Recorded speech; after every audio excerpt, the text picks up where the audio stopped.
Hello, and welcome. It's me, Marls44, and welcome to the Nohrian Summer. So, we just had the, I can't even say the name, Yesilian Summer, something like that. I'm always bad at saying that name. But now we got the Nohrian Summer. Actually surprised Camilla isn't on here, because they just love to throw her in every kind of fan service banner. But, yeah, we got, Corrin, Xander, Leo, and Elise. And we actually have something really cool that they added. They added this more info thing. Now you can actually go and look what skills. You can look at what skills they get. So, first off, the appearance rates. Let's take a look at that. So, normal rates, the 3% for 5 stars, 3% for 5-star focus.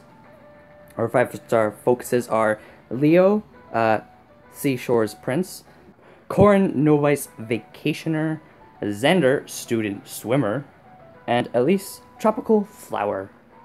That fits Elise. That's a good name for Elise, because just how she is in the games, right? So, that's one of those names that I'm like, oh man, that's actually a really good name for her, or him, depending on like who I'm talking about, right? But that's pretty good. Anywho, Leo, looking at the skills learnable at 5-star. He has Tomato Tome, which, its damage is 12, and its range is 2, grants allies within 2 spaces attack and speed +1 during combat. He also has Iceberg, which is cooldown 3, boosts damage dealt by 50% of units' resistance. That's always pretty good. He has Seal, res 3 after combat, foe suffers res -7 through its next action. And he also has attack ploy 3 at start of turn, all foes in cardinal directions with res 1 or more lower than that unit suffer attack -5 until the end of the foe's next action. We got Corrin. She's a Wyvern Rider, actually. I didn't look at Leo. Leo's just a normal mage. Okay. She has Sea Life Tome, the normal damage and range for mages. Grants allies within 2 spaces attack and speed +1 during combat, so same thing as Leo. Dragon Fang, cooldown 4, grants +50% to attack. She also has Fortify Flyers, grants adjacent flying allies defense and resistance +6 through their next actions at the start of each turn. And then we have Xander. He's actually an axe user. The other two are just like, we're mages.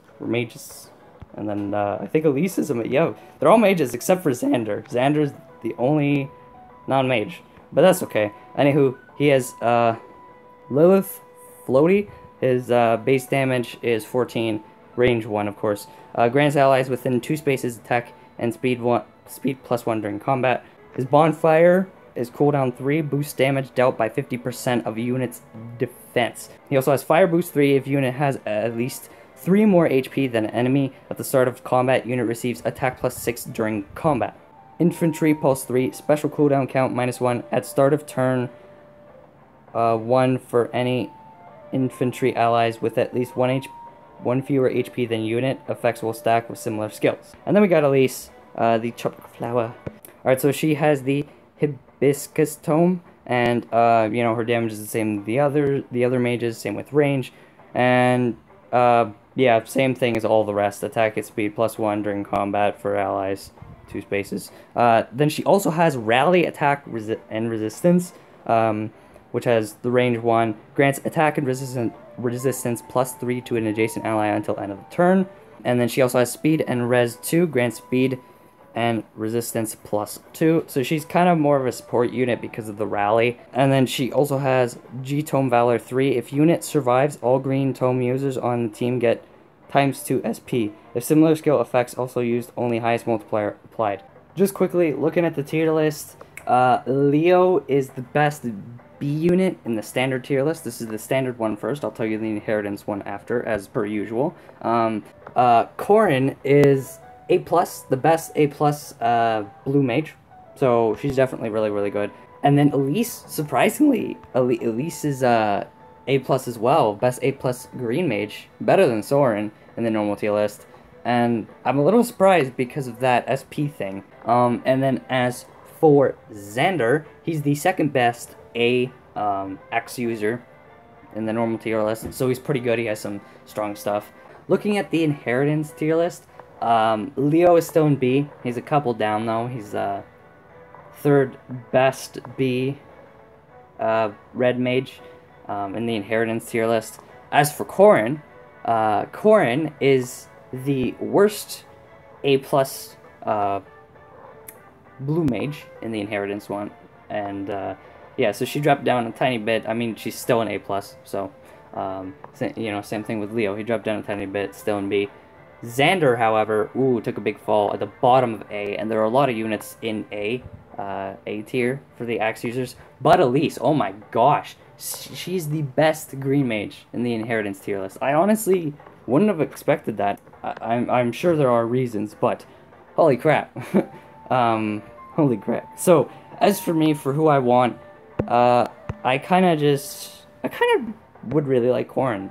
I would really like Xander as well. Corrin and Xander are the two I'm going for. I know Elise is really good, but I can kind of pass with her. If I get her, that would be awesome. Leo, I don't care about. I have so many red mages now. So many red units. Don't care about him. So, any of the three would be fine with me. More so, I think I kind of want Corrin the most. I mean, I really liked her skills and everything. And, you know, the Wyvern Rider thing. And, Xander, I also, as I said, I'd want too, because pretty decent axe user, and his skills look like, you know, he could be quite a threat. I mean, even though they all can deal so much damage, it's also about survivability, right? Oh, I already have you. Interesting. 4-star view. So, I guess I'll just keep her to inherit. That's awesome. That's pretty good. But yeah, as for Xander, it's kind of just like he has some really good stuff, and I mean, looking at all of them, it seems like it's that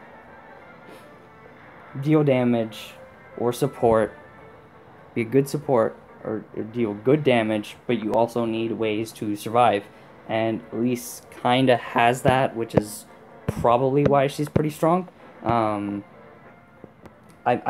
I'm not sure though. Like, I'm trying to understand the game more.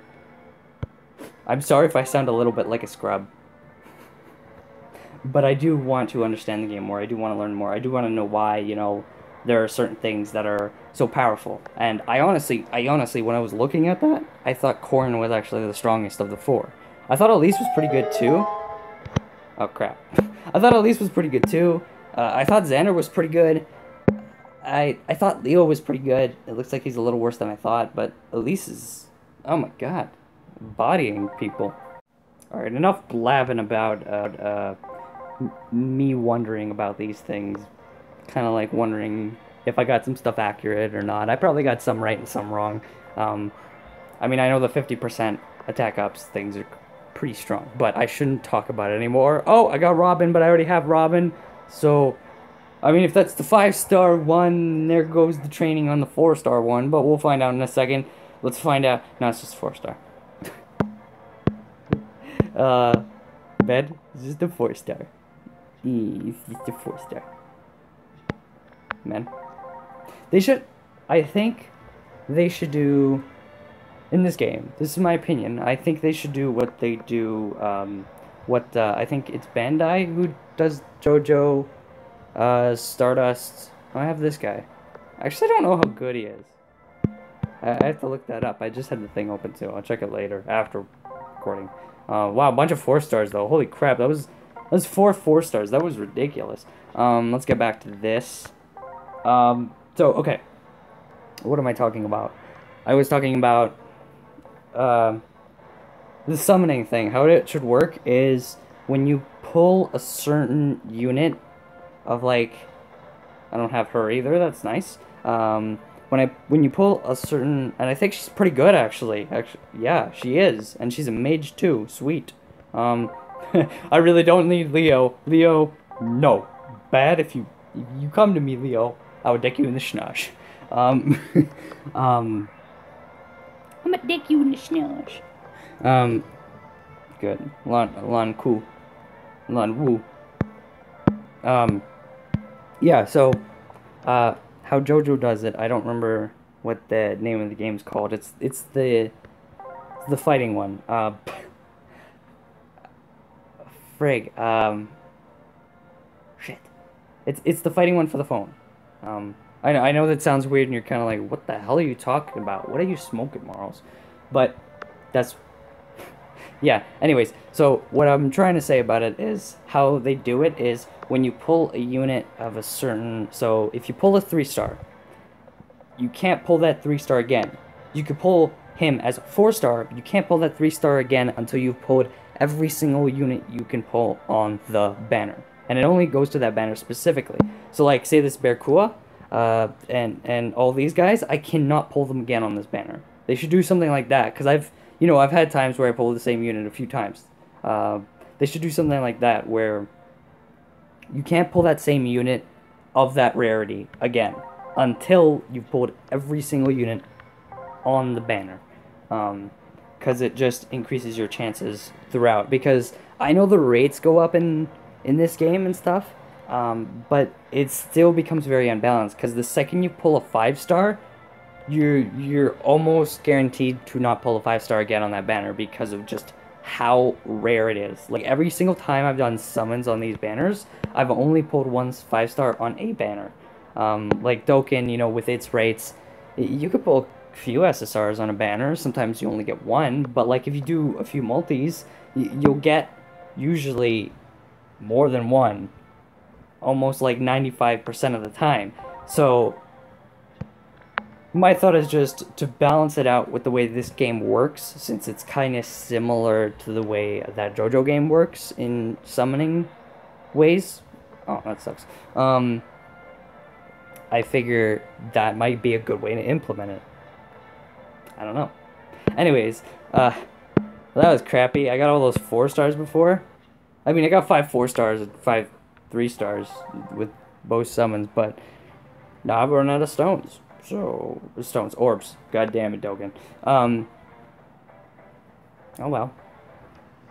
It's okay. I'll probably just, like, there's 27 days left, so I'll probably just get some orbs, try to pull. If I pull anything, I'll tweet about it or something and be like, oh, I pulled something. But, or I might not, I don't know, we'll see. But, yeah, so I think they should implement a system like that, or similar to that, because I think it brings a problem to this game, because, like, just how the pulls work in this game. You only get, like, one 5-star on a banner when you summon. And sometimes you get lucky and you get it on the first one or the second one, but, like, even if I've drilled a good 100 stones on a banner, 100 orbs on a banner before, and no, it doesn't work. All these banners are here, by the way, just to say. Last days for these. Maybe I'll summon on one of them. But yeah, it just doesn't turn out good with the rates. So I think that's a good way to fix the rates. I think they are doing a good job to upgrade things they need to, like this more info stuff to tell you about their skills and everything, and all the new stuff in battle and everything. And I think they're doing a good job with that. But I think they do need to now focus on these rates, because this is a big problem people are finding, and I think that's why a lot of people quit the game, because I know a lot of people that quit the game and stopped playing because of just how bad they were. So I did. Yeah, this kid comes out of nowhere. I did. Yeah, exactly. Like, if the rates were better, I don't play this game as much because the rates are so bad. If they were better, I actually might play it more, and I wanted to play it more, and I want to get better at this game, but at the same time, the rates are just so bad that I'm like, I can't. I can't. I like this increasing thing, but I think, as I said, they should do it like the JoJo game does. What's the JoJo game called? Which one? The one that I have. Diamond Record? Diamond Records, thank you. I was gonna say Stardust Crusader, or Stardust Shooter.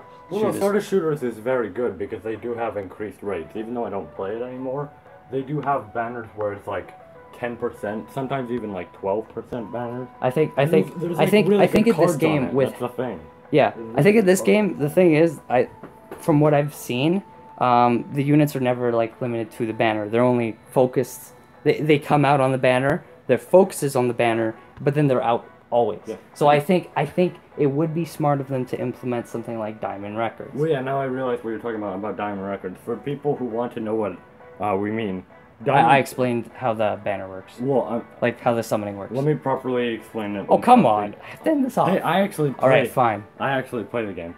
Basically, it's like you do summons, and there's like 1 on every character. There's a 0 and a 1. And basically the 1 symbolizes that you can only get them once, and they're done. And after that, you just get more and more characters, and you're more likely to get a 5-star because you can't get any other character other than the 5-star. Yeah. But then once you get all the characters on the banner, it resets. Well, you have to reset it. Like, yeah. You have to click the button to reset it. Yeah.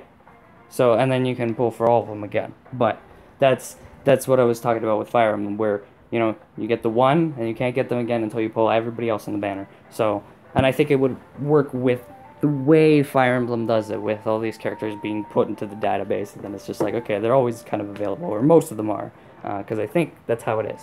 Anyway, let me know about what I talked about earlier with, you know, their skills and stuff, and all that, because I do want to learn more about it. And I mean, as I said, I really wish the rates were better, because I would play this game a lot more.